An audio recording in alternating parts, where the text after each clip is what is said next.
This is the fifth chapter of Gravity and Grace by Simone Weil, called Imagination Which Fills the Void.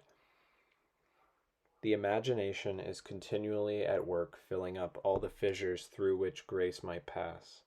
Every void not accepted produces hatred, sourness, bitterness, spite.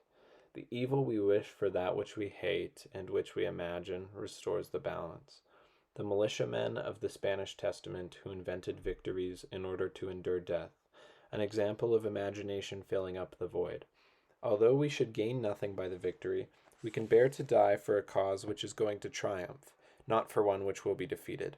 For something absolutely denuded of power, it would be superhuman, the disciples of Christ.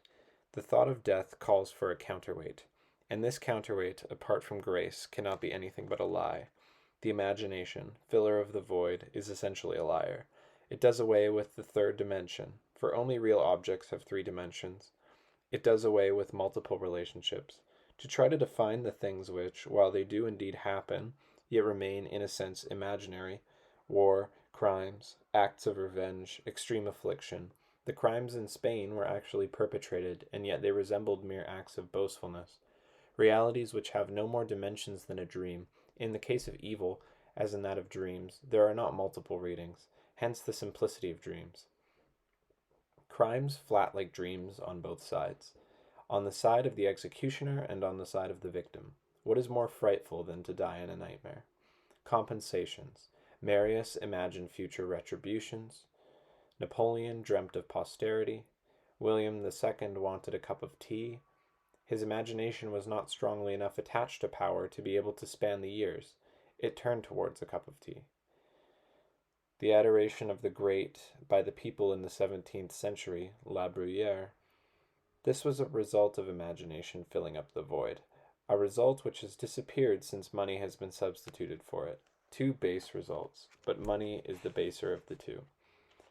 In no matter what circumstances, if the imagination is stopped from pouring itself out, we have a void, the poor in spirit. In no matter what circumstances, but sometimes at the price of how great a degradation, imagination can fill the void. This is why average human beings can become prisoners, slaves, prostitutes, and pass through no matter what suffering without being purified. We must continually suspend the work of the imagination in filling the void within ourselves.